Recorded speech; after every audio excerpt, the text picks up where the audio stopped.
Acharya Namaskar. Is there anything more futile than words? At times I feel beautiful and cry out of joy, or feel like bursting into tears, but words fail me. Other times I do not feel much, but can perfectly articulate it into words.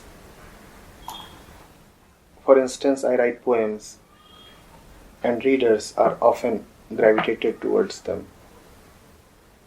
The irony is that deep down I know that the poem did not come from the bottom of my heart. And when it does come from there, then the readers enjoy it in their own version, not mine. That makes me question the very process of communication. Can a teacher and a student ever be on the same plane, especially if the mode of communication is words or letters? If not, is it not futile listening to words or reading letters of truth? I would be grateful for your response on this issue.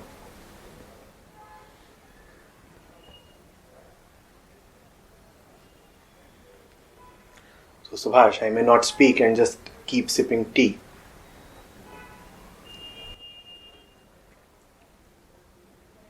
But then you would not listen. I have said that many times. That I speak just so that you can be near me. I speak not so that you listen to me, but so that you just listen. Nearness is important. Listening is important. And nearness really has no object. If I say you are near to something, then I am merely roaming around in the physical realm. If I say you are listening to somebody, then I am merely talking of bodies. Truly, nearness and listening are not physical in nature. Nearness and listening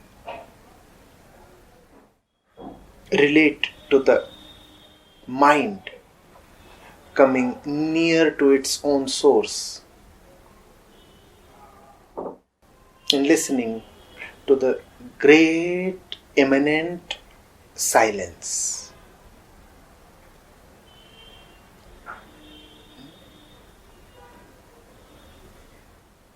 You have picked it up rather wisely that words are such inferior, incapable carriers of truth.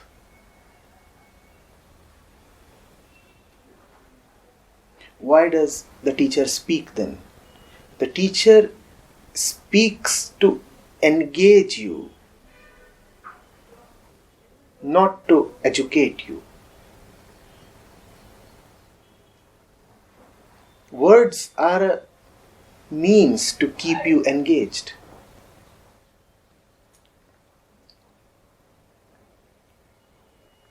You are being kept engaged so that in the meanwhile a possibility of nearness is created.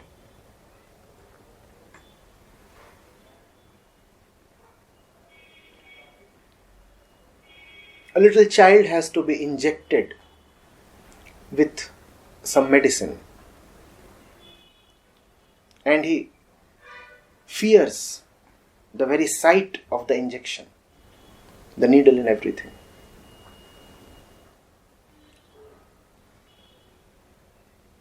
So he is told a story. And the story is captivating.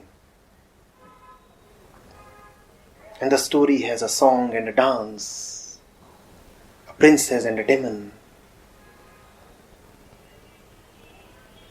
and of course a valiant prince. And the child is lost listening to the story. And then when the child is fully engrossed in the story, from behind, on his butt. The injection is silently, secretly administered. You can just perceive me telling you stories. That is a testimony to my process and my success. I engage you with my words, with my stories, and you don't even come to know when the shot has been delivered on your butt. Now don't start feeling there. Hold your hand.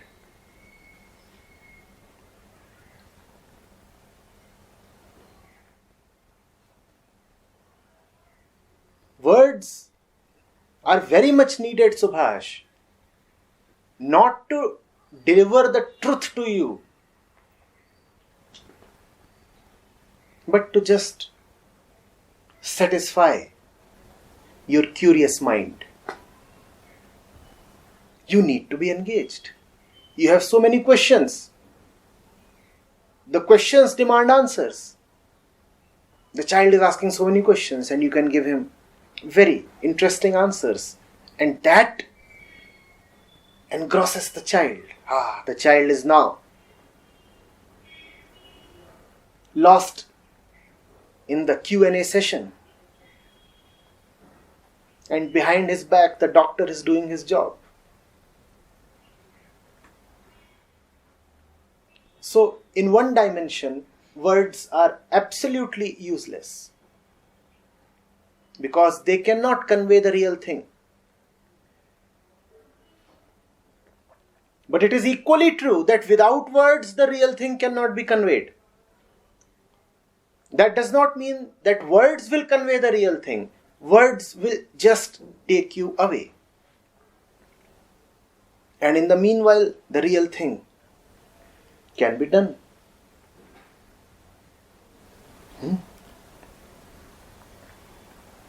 Understand this. You are a barrier against understanding. Who are you? You are an unnecessary guard.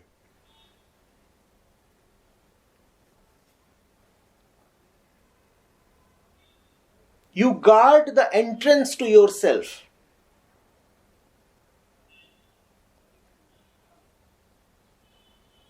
Nothing real can enter you because you are yourself standing at the door, guarding the door. Words are needed to entertain you, to attract you.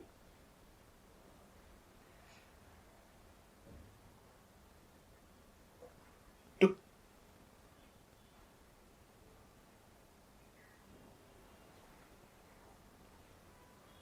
just possess you. And when you are possessed, then the guard lets down his defense. The guard is busy watching the song and the dance, and he has kept his gun down. Now is the time to furtively enter the door. Words are needed so that your defenses come down a little. Do you get that? And that is all that is needed. Nothing needs to actually enter you. All that is needed is that your defenses are lowered.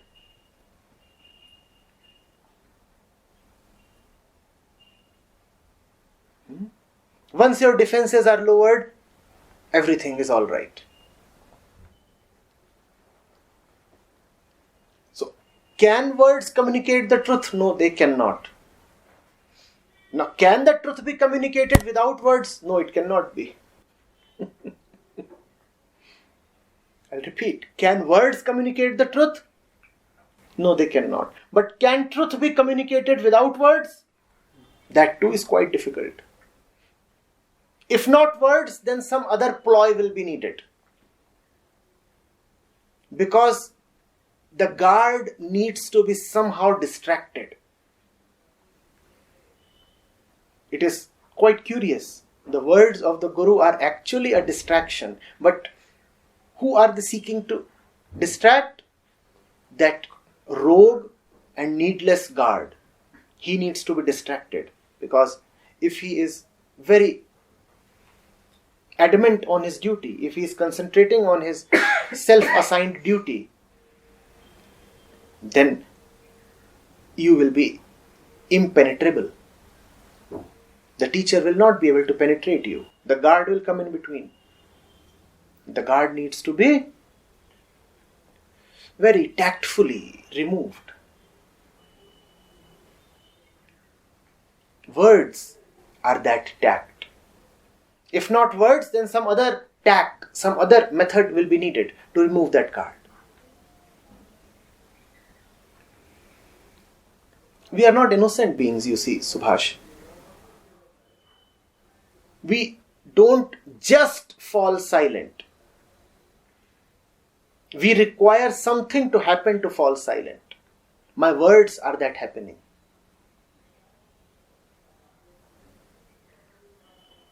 Are you getting it?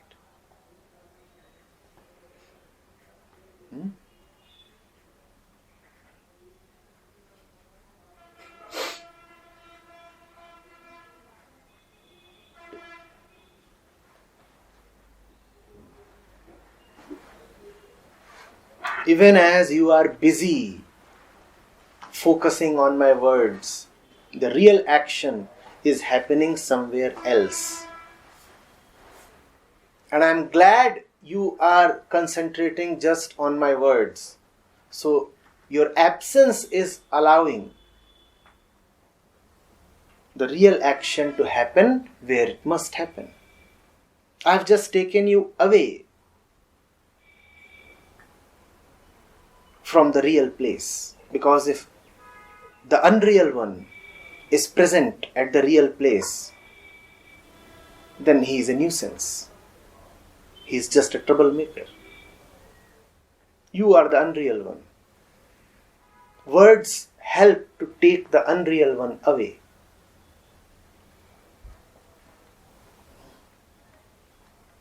That's why it is sometimes said that it is not the words, but the underlying silence that teaches.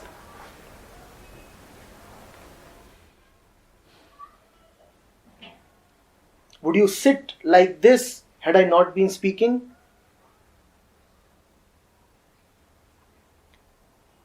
It is not what you are hearing that is important. What is important is the fact that you are sitting like this near to me. This nearness, this intimacy is important. So I speak.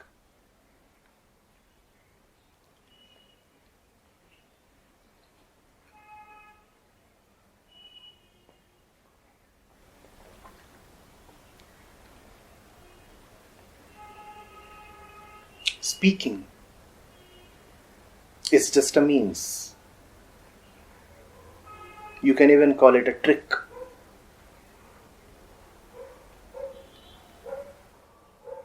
You may even go on to say that you are being duped. But that is needed. Otherwise you won't sit like this.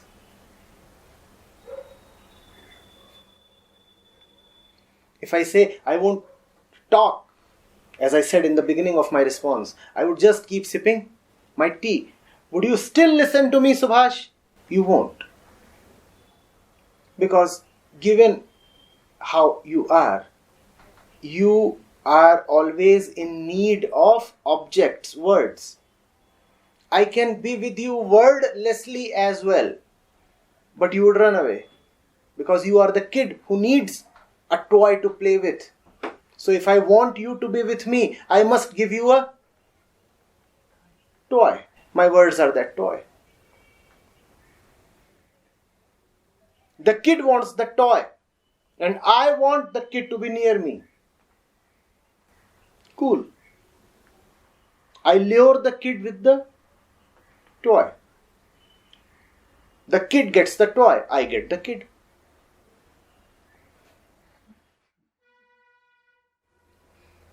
You are that kid, Subhash. And the words are toys. You come to me thinking that I am speaking. It's not so. Look at yourself. When do you connect to me? Only when Anushka announces that a session is going to happen. So you connect to me only when you know that I am going to speak. Otherwise, you disconnect. That is why it is important that I speak. Otherwise, you won't connect to me. Could you connect to me even when I was not speaking? I wouldn't have been forced to speak. And that would have saved a lot of my energy. But you are such a stubborn kid. You won't come to me unless I tempt you with a toy. You won't log in unless Anushka announces that a session is going to take place. An entire formal procedure has to be completed. And then you feel something important is going to happen. You enroll in the program. And then dates are announced. And then messages are sent. And then you log in.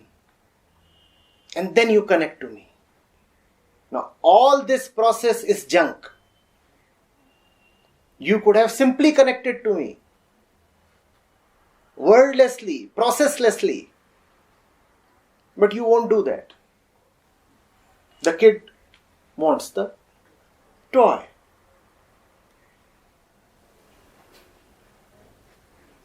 So I have no option but to give you the toy.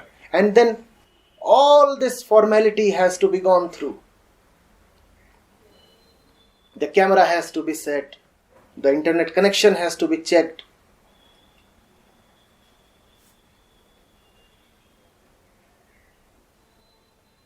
I have to come over in a kurta. The poor t-shirt has to be dropped. And then Subhash says, now I will listen.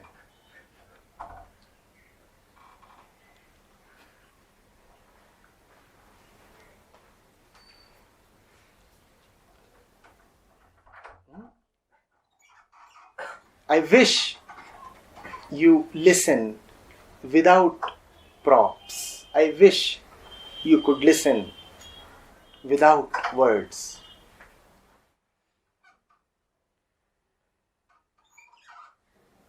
I know for sure that I am more eloquent when I am not speaking. But do you listen to me then, Subhash? You don't. When I am not speaking, you stop listening to me.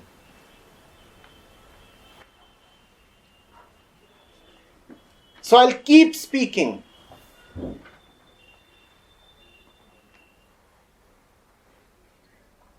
Till the moment when you are able to hear me even when I am not speaking. A point will come when I would not be speaking and you would still be listening. That would be the point of my personal freedom. Then I would be liberated from you. Then I'll have no need to sit down like this, foolishly, in this chair, holding this cup of tea as a prop for you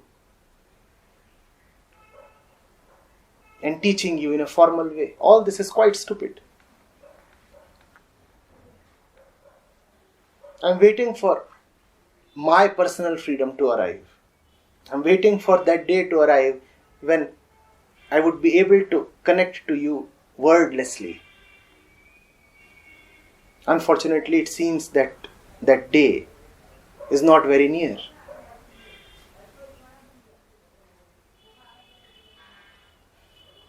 So I am fated to keep communicating in words and keep coming up with more and more songs and stories.